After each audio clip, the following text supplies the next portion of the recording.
e vida. Amém. Vamos continuar ouvindo as palavras de vida, as belas palavras de vida do nosso Senhor Jesus Cristo, no seu diálogo com Nicodemos, atentando, irmãos, para a resposta de Jesus à pergunta de Nicodemos que ele vai fazer aqui a partir do verso 9. João 3, 9 a 21, e nessa resposta está aquele texto mais conhecido da Bíblia, João 3, 16. Então lhe perguntou Nicodemos: como pode suceder isto?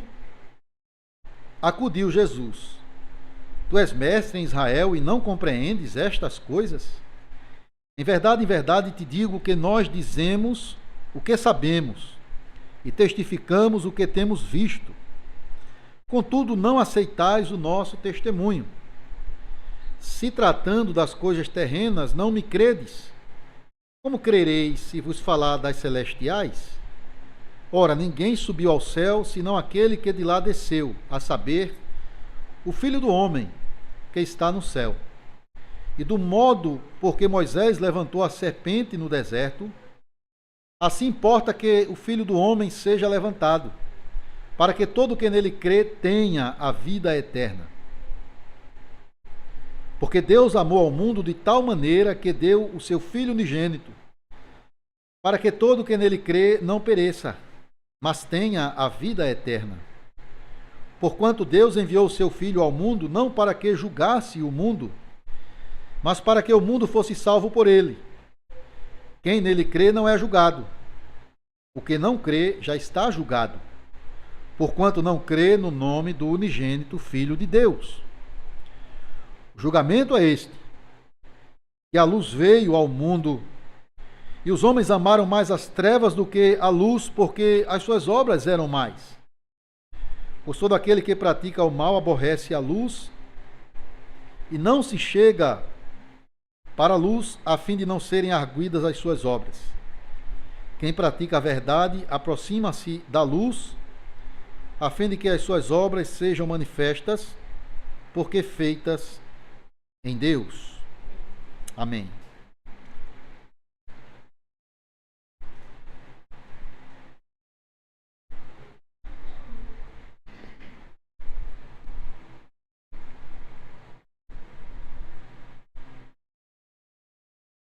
Amada igreja do nosso Senhor Jesus Cristo, lendo os evangelhos, você vai perceber que muitas pessoas chegaram até Jesus fazendo perguntas para ele. E como Jesus, sendo também divino, conhecia o coração humano, ele percebia quando as perguntas eram hipócritas ou honestas. Por exemplo, os líderes de Israel chegavam a Jesus sempre com uma pergunta capciosa para tentar derrubar Jesus, para tentar enquadrá-lo, colocá-lo contra a lei de Moisés, por exemplo, quando eles perguntam: é lícito ao homem divorciar da sua esposa? Ou colocar Jesus contra o povo ou contra o Império de Roma, quando ele pergunta: é lícito dar tributo a César? Então, algumas perguntas que chegaram até Jesus eram perguntas desonestas, para tentar, de alguma forma, colocar Jesus contra a parede. Mas Jesus nunca deixou seus ouvintes sem uma resposta correta. Mas quando a pergunta era sincera, honesta, Jesus aproveitava a oportunidade para falar do Evangelho, para responder com as boas novas da salvação. E é o caso aqui da pergunta de Nicodemos, irmãos. O Senhor inicia um diálogo com este homem que vai ter com Jesus à noite. Ele era um fariseu, um mestre em Israel. E Jesus começa a falar com ele sobre a necessidade de nascer de novo, do novo nascimento, pela obra do Espírito Santo, para entrar no céu. Ele pergunta: mas como é possível acontecer algo dessa natureza? Como isso pode acontecer? E Jesus, irmãos, aproveita a oportunidade para dar uma resposta evangelística, uma resposta preciosa para Nicodemos e também para nós hoje. E essa resposta de Jesus, ela vai do verso 10 do capítulo 3 de João até o verso 21. Veja, irmãos, a pergunta de Nicodemos, como pode isso acontecer, ela revela não somente a sinceridade dele de querer aprender com Cristo, mas também a sua ignorância das coisas de Deus, das verdades eternas e espirituais. Nicodemos, ele diz a Jesus, né, lá no início do capítulo: sabemos que o Senhor é um mestre vindo da parte de Deus. E aí Jesus começa a ensinar a ele sobre a necessidade de nascer de novo. Quem não nascer de novo não pode entrar no reino de Deus. E logo ele demonstra, né, a sua ignorância. Como pode acontecer isso? Um homem já sendo velho, ele pode voltar ao ventre da sua mãe novamente? E aí Jesus esclarece, dizendo que não está falando do nascimento natural, que também é estabelecido por Deus, mas ele está falando de um nascimento sobrenatural, espiritual, uma obra do Espírito Santo, aquilo que nós chamamos de regeneração ou novo nascimento. E aí vem a outra pergunta, né? Mas como isso pode acontecer, Senhor? E Jesus, até com uma certa ironia, né, diz a ele: tu és um mestre em Israel e não sabes destas coisas? E aí começa a ensinar, né? Veja lá no verso 11. Em verdade te digo que nós dizemos o que sabemos e testificamos do que temos visto. Contudo, não aceitais o nosso testemunho. Se tratando das coisas terrenas, não me credes? Como crereis se vos falar das celestiais? Ora, ninguém subiu ao céu, senão aquele que de lá desceu, a saber, o Filho do Homem que está no céu. Aqui é a primeira parte da resposta de Jesus Cristo. Agora, percebam, irmãos, Nicodemos, ele tem um problema que, na verdade, é o problema de toda a humanidade. Nós não temos acesso ao céu, às revelações espirituais de Deus diretamente. Nós não temos isso. Então, o homem, ele é incapaz de conhecer as coisas de Deus. Primeiro porque ele não tem a informação necessária, ele não tem o acesso direto a essas informações. Então a gente precisa reconhecer isso. Eu sou ignorante das coisas de Deus por mim mesmo. Eu não consigo, se Deus não intervir, se Deus não vir até mim, revelar-me a Ele mesmo, como Ele fez a Moisés, eu não posso conhecê-lo e nem conhecer a sua salvação. Então isso é a primeira coisa que Jesus quer deixar claro aqui. Veja como ele diz, né, no verso 11: nós falamos do que sabemos e testemunhamos do que vimos. Perceba, Jesus está falando aqui no plural, né? Ele poderia falar: eu sei do que eu estou falando, porque eu vi, eu testemunhei, mas ele fala no plural. Alguns comentaristas entendem que ele está falando aqui da Trindade. Ele é o Filho, o Pai e o Espírito, como a gente aprendeu hoje de manhã acerca dessas três pessoas e suas obras distintas de salvação. Então é um contraste que Jesus está fazendo aqui com aquilo que é terreno, com aquilo que é celestial. Então ele, o Deus triuno, tem a revelação que o homem precisa conhecer para ser salvo. E o homem, ele é incapaz de chegar a essa revelação por si mesmo. É como se Jesus dissesse a Nicodemos: olha, vocês e seus companheiros, vocês, mestres, líderes religiosos de Israel, doutores da lei, vocês podem conhecer as coisas terrenas deste mundo, mas vocês não sabem daquilo que vem do alto, aquilo que vem do céu, se Deus não revelar a vocês. Veja, o homem, ele pode estudar, pesquisar, investigar e descobrir uma série de coisas, até para o bem da humanidade, um bom medicamento, por exemplo, né? Como aí agora uma pesquisadora descobriu eu não lembro até o nome, né? O nomezinho, mas algo que pode ajudar alguém que é paralítico, tetraplégico. Então Deus, isso vem de Deus, claro. É Deus que dá sabedoria aos homens. Mas as coisas celestiais, né? Quem é Deus? Como o homem pode ser salvo? o que será depois de mim, depois da morte na eternidade, o homem pode estudar todos os livros já fabricados por ele mesmo. Ele não vai encontrar a resposta.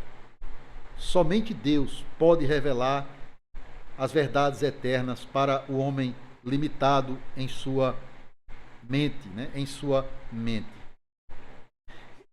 Então, aí mostra a necessidade da Bíblia, né? Da palavra de Deus para nós. Porque conhecer a Deus, a sua salvação, as realidades eternas, as verdades celestiais, é somente pela Escritura, irmãos, que Deus dispensou a nós. E esse livro, como ele mesmo diz, foi escrito por homens, mas homens movidos, inspirados pelo Espírito Santo de Deus. Então, conhecer o caminho da salvação, conhecer a obra da redenção, conhecer Deus como ele realmente se revela a nós, é somente pela Bíblia.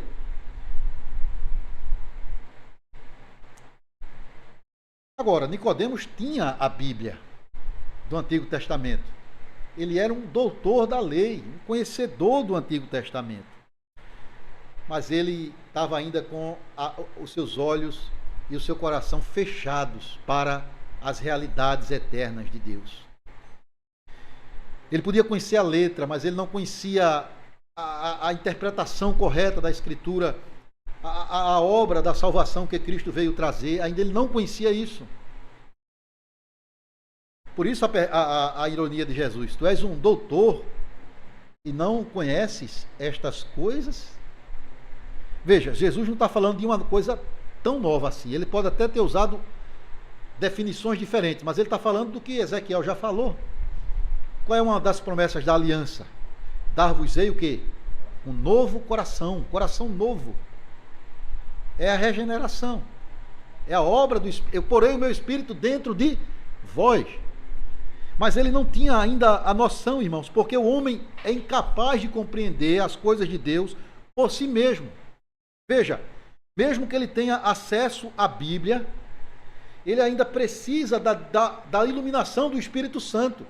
Isso é importante destacar. Então Deus, em certo sentido, ele já resolveu o nosso problema de não ter acesso às realidades eternas, aquilo que foi combinado na eternidade entre o Pai, o Filho e o Espírito Santo, a redenção da igreja.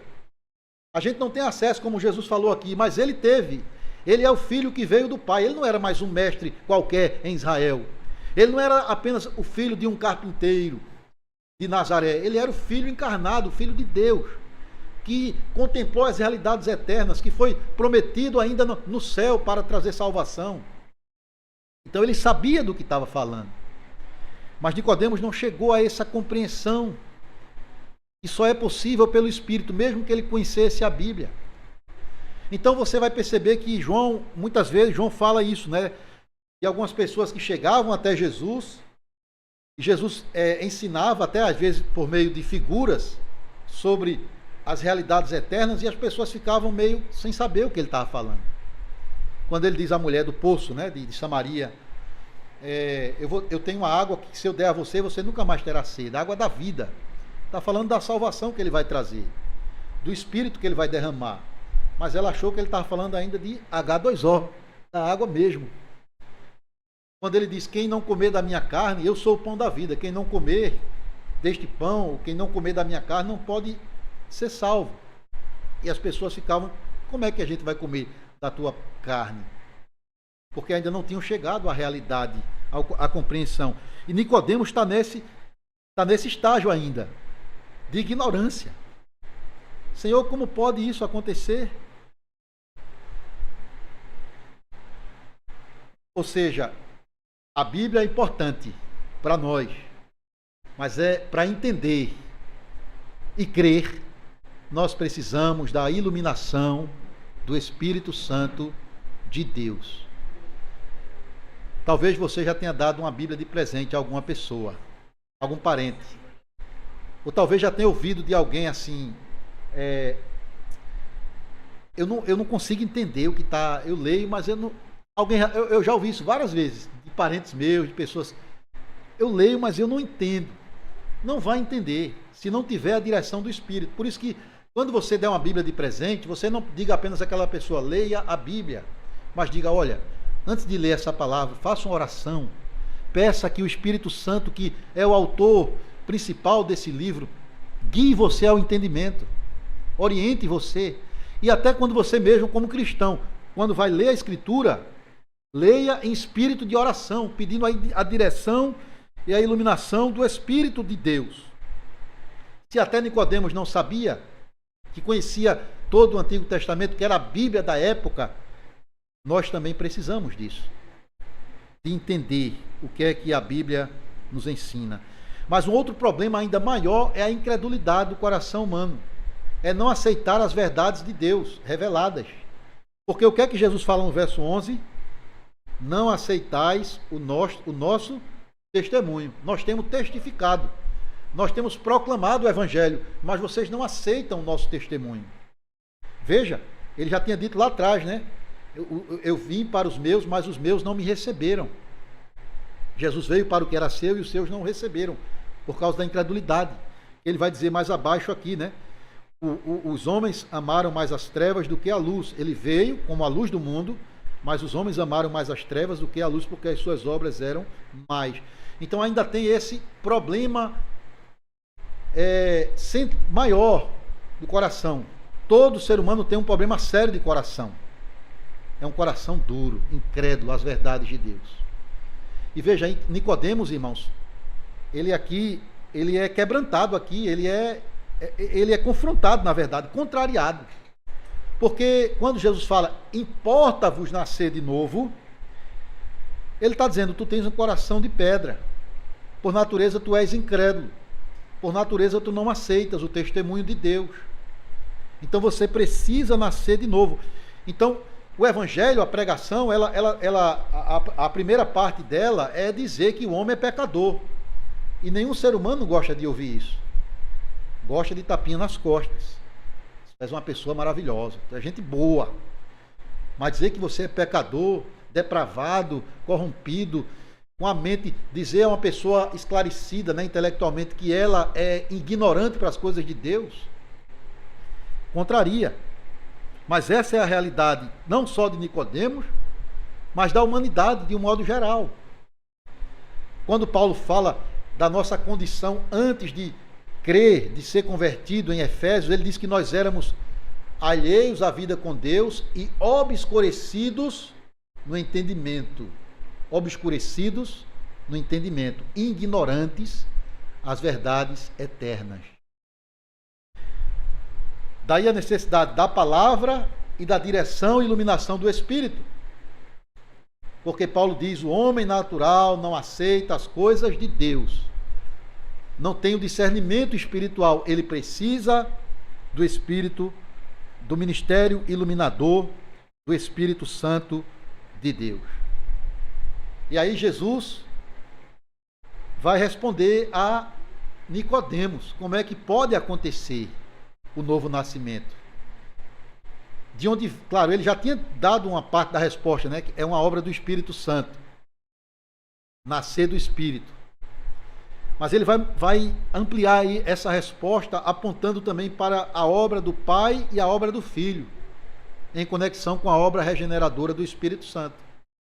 Porque a regeneração, para nós, ela só faz sentido a partir da obra de Cristo, para nós. Veja a resposta dele. Como pode acontecer uma coisa dessas? Aí Jesus começa a apontar para o sacrifício de Cristo.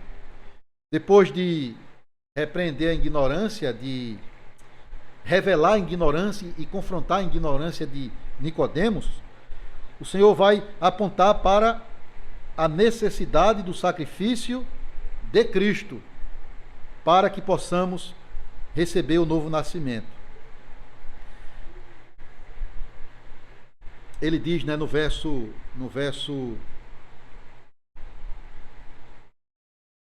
14, verso 14. E do modo por que Moisés levantou a serpente no deserto, assim importa que o Filho do Homem seja levantado, para que todo que nele crê tenha a vida eterna. Então, irmãos, Jesus está falando aqui, está usando um acontecimento do Antigo Testamento para ilustrar o seu sacrifício. O fato dele ter sido levantado e pendurado na cruz para morrer pelos nossos pecados. Então, ele que é o Filho do homem, né, aquele que não só assumiu a nossa natureza humana, mas que era Deus, que era tão divino quanto o Pai. O Filho do homem aponta para essas duas naturezas de Cristo. Esse Jesus de Nazaré, o Verbo encarnado, ele precisou ser levantado para trazer a cura, a purificação dos nossos pecados pelo seu sangue. Assim como Moisés levantou a serpente no deserto, importa que o Filho do homem seja levantado. É necessário que o Filho do homem sofra e morra na cruz. Você vai ver essa história em Números capítulo 21. O povo, por causa da sua rebeldia, da sua murmuração, o povo de Israel recebeu uma punição de Deus. Serpentes abrasadoras, venenosas, começaram a morder, a picar o povo de Israel, de modo que muitas pessoas morreram. Números capítulo 21. E o povo aí, percebendo que tinham pecado, né, que Deus estava trazendo juízo, recorreu a Moisés para interceder a Deus por eles. E aí Deus instrui Moisés a trazer um remédio eficaz e instrutivo para o povo. Ele pede que Moisés construa uma serpente de bronze, semelhante àquelas que estavam atacando o povo, colocasse numa haste, né, como se fosse um poste bem alto, e aquela serpente ficasse ali à vista do povo. E se alguém quisesse ser curado, tinha que olhar para aquela serpente, confiando no poder de Deus, para não morrer, né, mas para viver. Então isso aqui Jesus está dizendo, simboliza a própria missão dele de vir trazer o remédio eficaz para a nossa condição de doença espiritual, que é o pecado.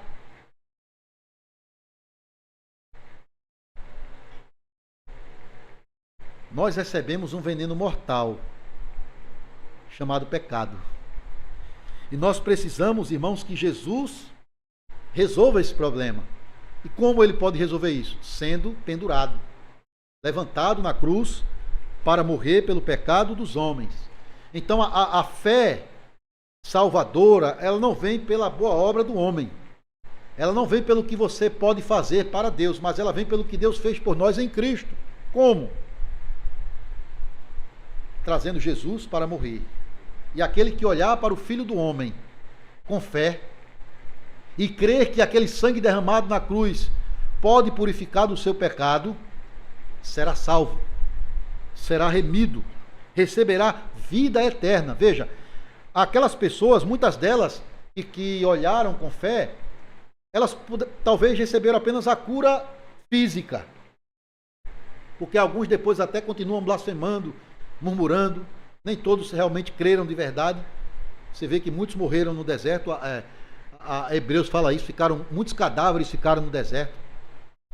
Mas o Jesus fala que quem olhar para o Filho do homem e nele crê, receberá vida eterna. Versículo 15, né? Para que todo que nele crê não pereça, mas tenha vida eterna. Então, para que haja a nossa salvação, duas coisas têm que acontecer. Uma relacionada a nós diretamente e outra relacionada a Cristo. Aqui é relacionada a nós. Jesus fala para Nicodemos no verso 7. Necessário é para vocês nascer de novo.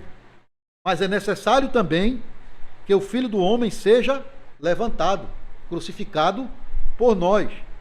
E aquele que olhar para ele com fé, crê. Então esse olhar para Jesus e crer já é a obra regeneradora do Espírito Santo. Porque ninguém pode dizer Senhor Jesus, senão pelo Espírito de Deus. E aí Jesus começa a explicar a Nicodemos como eu posso receber o novo nascimento. Eu já sou um homem idoso, vou voltar para o ventre da minha mãe. Não, é isso que eu estou falando. Jesus vai dizer a ele, olha, primeiro o Filho do Homem tem que ser levantado, Nicodemos. Primeiro tem que haver uma expiação pelo seu pecado. E você precisa confiar naquele que vai morrer pelos seus pecados, para que receba o dom da regeneração. Percebe como está conectado aqui? Novo nascimento com o sacrifício de Cristo. É a primeira parte da resposta de Jesus. A segunda parte, irmãos, é a menção do amor de Deus. O amor de Deus, o Pai. Perceba como a gente está aqui, quem estava aqui pela manhã, percebe, né? Como a salvação, em todos os seus aspectos, é uma obra do Deus triuno, né? Cada um cooperando um com o outro, trabalhando juntos pela redenção de pecadores, o Pai, o Filho e o Espírito. E aí Jesus responde, né, a Nicodemos: a regeneração, Nicodemos, é possível por causa do amor de Deus. Por causa do amor de Deus.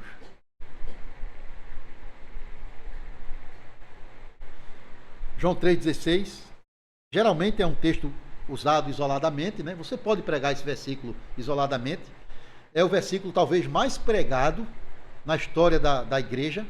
João 3,16, memorizado. Mas veja aqui o amor do Pai em enviar o seu Filho, né? Porque Deus amou ao mundo de tal maneira que deu o seu Filho unigênito para que todo o que nele crê não pereça, mas tenha a vida eterna. É um bom versículo.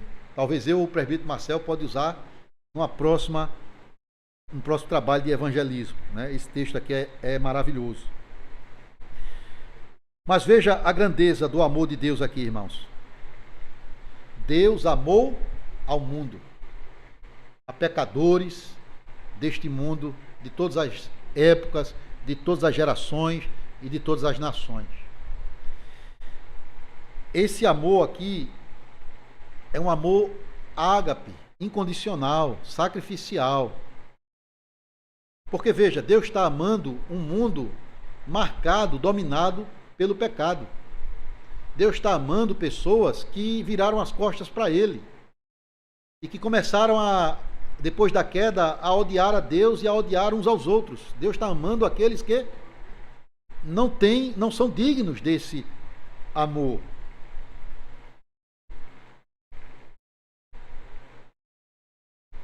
O mesmo Deus que condenou o mundo nos dias de Noé, né, e salvou uma parte daquelas pessoas que foi a família Noé e sua família, por causa da maldade que havia na terra. E de lá para cá você vê o acúmulo de maldades, o aumento da... Irmãos, a gente assiste um jornal, vasculha algumas coisas na internet e é só tragédia, é só miséria. É por causa do pecado humano, pecado dos homens. Mesmo assim, esse Deus que revela juízo dia após dia, ainda se lembra da sua misericórdia. Aquilo que aconteceu em Gênesis 3 continua perpetuando na história da humanidade. Deus mostrou juízo, mas não esqueceu de mostrar misericórdia. Ele ainda ama este mundo perdido. E com amor incondicional, imerecido da nossa parte. Então, como posso nascer de novo? Como posso receber a salvação pela fé no Filho de Deus? Por causa do amor de Deus, que enviou o seu Filho para salvar pecadores. Nós somos pecadores, irmãos, e nós temos a tendência de amar condicionalmente. Amar aquilo que é bom, aquilo que é agradável, aquilo que é belo, aquilo que talvez dê para nós algum feedback, algum retorno, né? Aí a gente ama. Mas Deus ama pecadores. Homens e mulheres pecadores. Essa é a grandeza do amor de Deus pela humanidade caída. Um amor tal, um amor profundo, um amor revelado de forma tão tremenda que Ele enviou o seu Filho ao mundo para salvar o mundo. É interessante que quando ele diz aqui no verso seguinte, né? Deus enviou o seu Filho, verso 17, não para que julgasse o mundo, mas para que o mundo fosse salvo por ele. Está se referindo à primeira vinda de Cristo. De fato, a primeira vinda dele foi para salvar. Mas a segunda é para o julgamento, para aqueles que não creram. Mas ele fala aqui da grandeza do amor de Deus. Como a gente aprendeu hoje de manhã, nós devemos nos deleitar na Santíssima Trindade, em cada pessoa da Trindade. Não podemos ver as obras de Deus Pai, de Deus Filho, de Deus Espírito Santo, sem sentir prazer e deleite nisso, na criação, na eleição. Porque quem sou eu para Deus olhar para mim e me amar? Quem sou eu para que o seu filho seja pendurado na cruz e morra pelos meus pecados? Quem sou eu para ser feito filho de Deus? Nós deveríamos, irmãos, ter a mesma atitude de Paulo em Efésios 1 e do apóstolo João, esse mesmo João que escreveu esse evangelho na sua carta, lá no começo do capítulo 3, a primeira carta, ele diz: vejam que grande amor nos tem concedido o Pai, a ponto de nos fazer filhos de Deus. E como é que nós somos feitos filhos de Deus? Pelo novo nascimento, pela obra regeneradora do Espírito Santo. Então há esperança para o pecador. Primeiro porque Jesus foi pendurado na cruz. Há um remédio eficaz, o sangue do Cordeiro. Há a expressão maior do amor de Deus, entregar o seu Filho por nós. Ele ainda ama salvar pecadores. A Bíblia diz que ele não tem prazer na morte do ímpio, mas em salvá-lo, em que ele se arrependa e creia. Mas aí também Jesus fala aqui da necessidade da obra iluminadora do Espírito Santo. Quando ele fala da luz, irmãos, aqui no verso 19 a 21, deixa eu ler novamente. O julgamento é este, que a luz veio ao mundo e os homens amaram mais as trevas do que a luz, porque suas obras eram más. Pois todo aquele que pratica o mal aborrece a luz e não se chega para a luz, a fim de não serem arguidas as suas obras. Quem pratica a verdade aproxima-se da luz, a fim de que as suas obras sejam manifestas, porque feitas em Deus.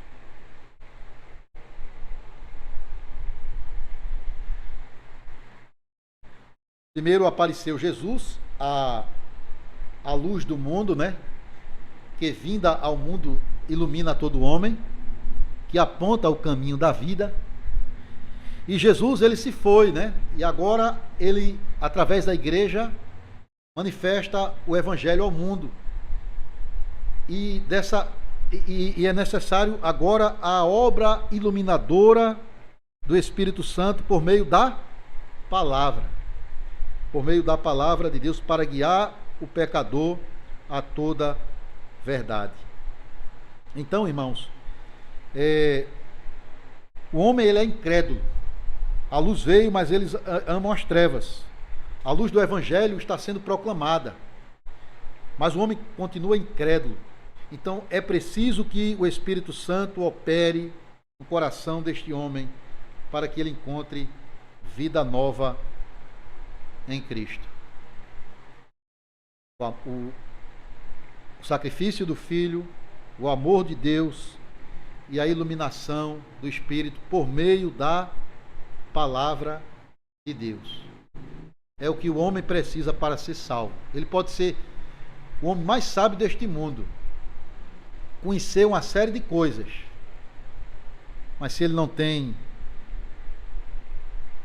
a obra do Espírito no seu coração, a iluminação do Espírito na sua mente, ele não conhece as coisas, ele não vai conhecer as coisas de Deus. Então, a pergunta de Nicodemos, ela mostra, de certo modo, não é curiosidade dele, é uma preocupação mesmo com a salvação. Ele está preocupado. Como pode ser isso? Como o homem pode nascer de novo? Será que essa é a sua maior preocupação? Porque na vida, irmãos, nada mais importa do que ser participante dessa obra, ser alvo dessa obra regeneradora. do Espírito de Deus. De nada mais importa ganhar o mundo, mas morrer na incredulidade, sem Deus, destinado a uma condenação eterna. O que adiantou os poucos anos que aqui desfrutou? Mas há esperança para a humanidade perdida e ignorante. O Evangelho continua a ser proclamado. O Evangelho da crucificação de Cristo, do amor do Pai e da obra regeneradora do Espírito Santo. Você já é um crente, você está na igreja, você conhece essas verdades aqui, mas você precisa, de fato, continuar crendo nelas, perseverando nelas. E para quem me ouve e ainda não abraçou a Cristo, tudo isso aqui não vai ter nenhum sentido na sua vida se você não entregá-la a Jesus. Porque somente aquele que crê é aquele que nasce de novo, é aquele que entra no reino de Deus, é aquele que recebe a vida eterna.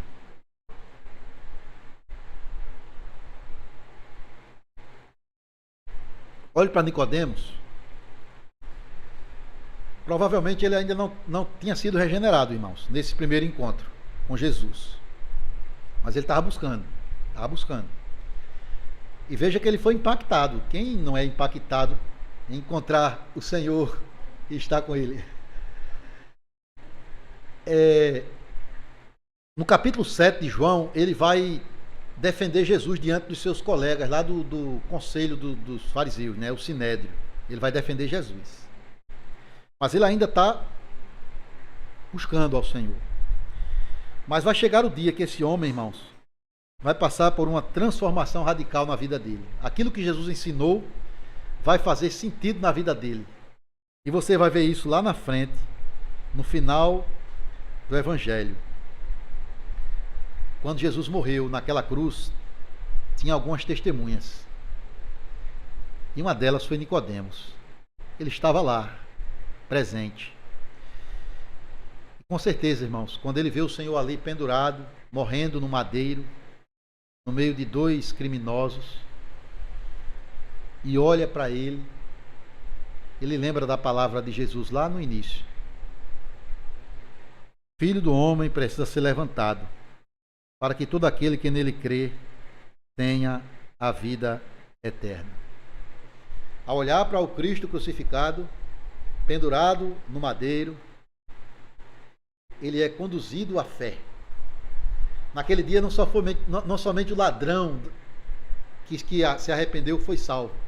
Nicodemos também encontrou o novo nascimento. Ele agora não via Jesus apenas como mais um mestre em Israel, mas como redentor da sua alma, seu Salvador. Ele agora tinha certeza que os seus pecados foram lavados no sangue do Cordeiro.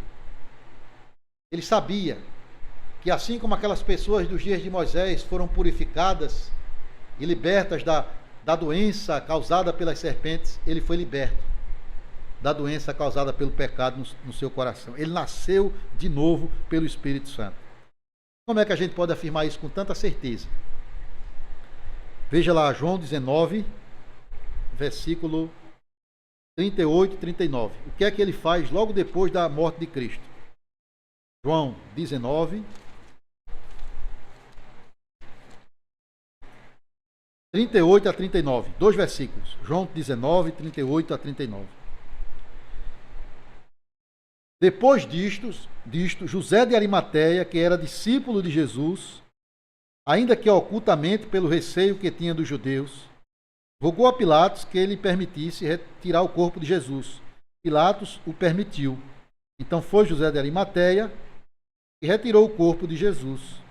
E também Nicodemos, aquele que anteriormente viera ter com Jesus à noite, foi levando cerca de 100 libras de um composto de mirra e aloés. Ele e José de Arimateia, homens de posses, homens que tinham um certo recurso, prestígio social, se renderam a Jesus e foram ter com o corpo de Cristo para sepultá-lo de uma maneira digna, mostrando assim o apreço, a consideração e a entrega deles a Cristo. A Cristo. Então, por que Nicodemos encontrou salvação? Primeiro, porque Jesus morreu pelos pecados dele. Segundo, porque o Pai o amou. Ele fazia parte daqueles pecadores do mundo que o Pai amou, elegeu para a salvação.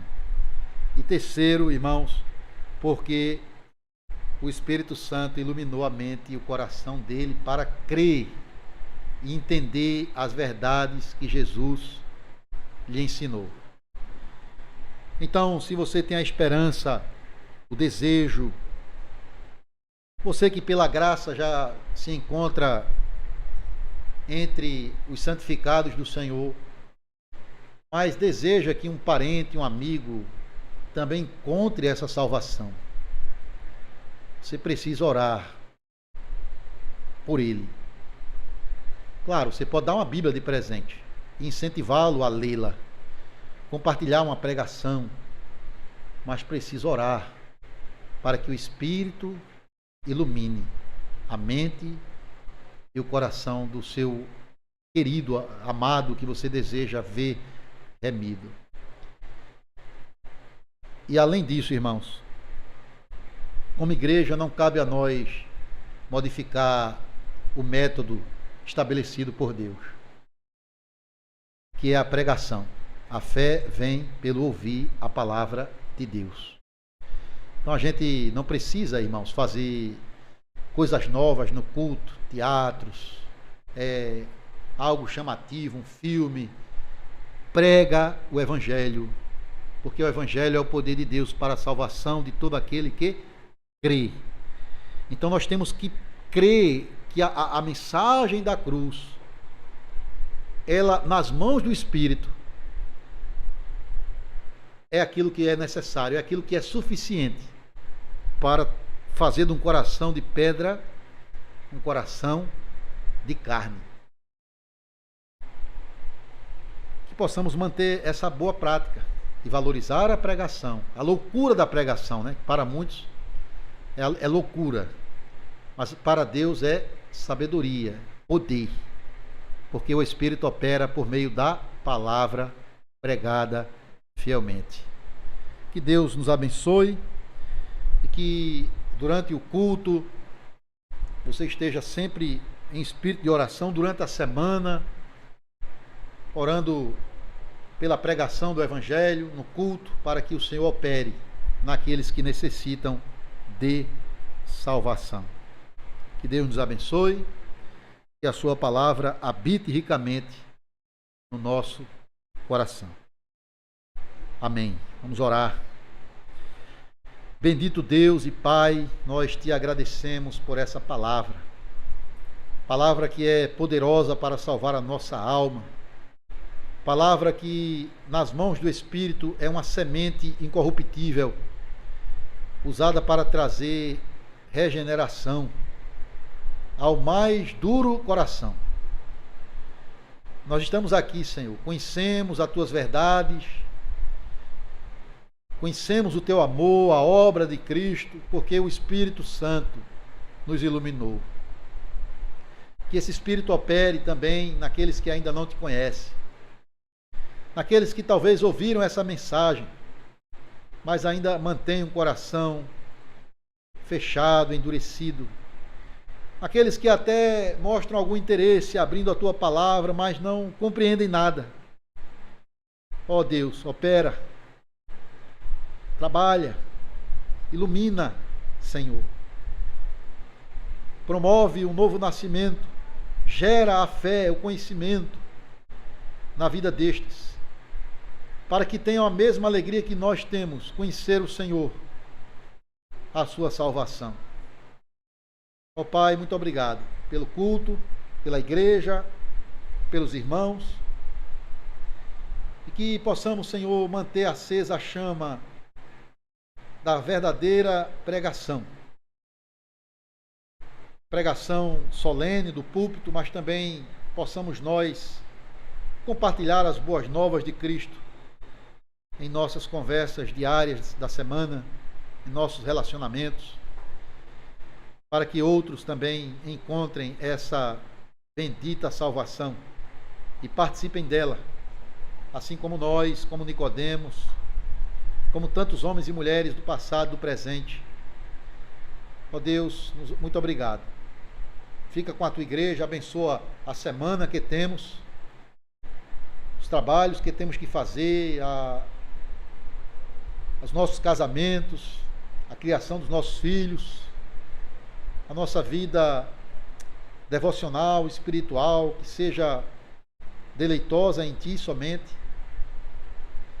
E não permitas que nenhum de nós, ó Deus, se perca pelo caminho, seja dominado por frieza espiritual, por amor ao mundo, mas que o amor de Cristo prevaleça em nossos corações.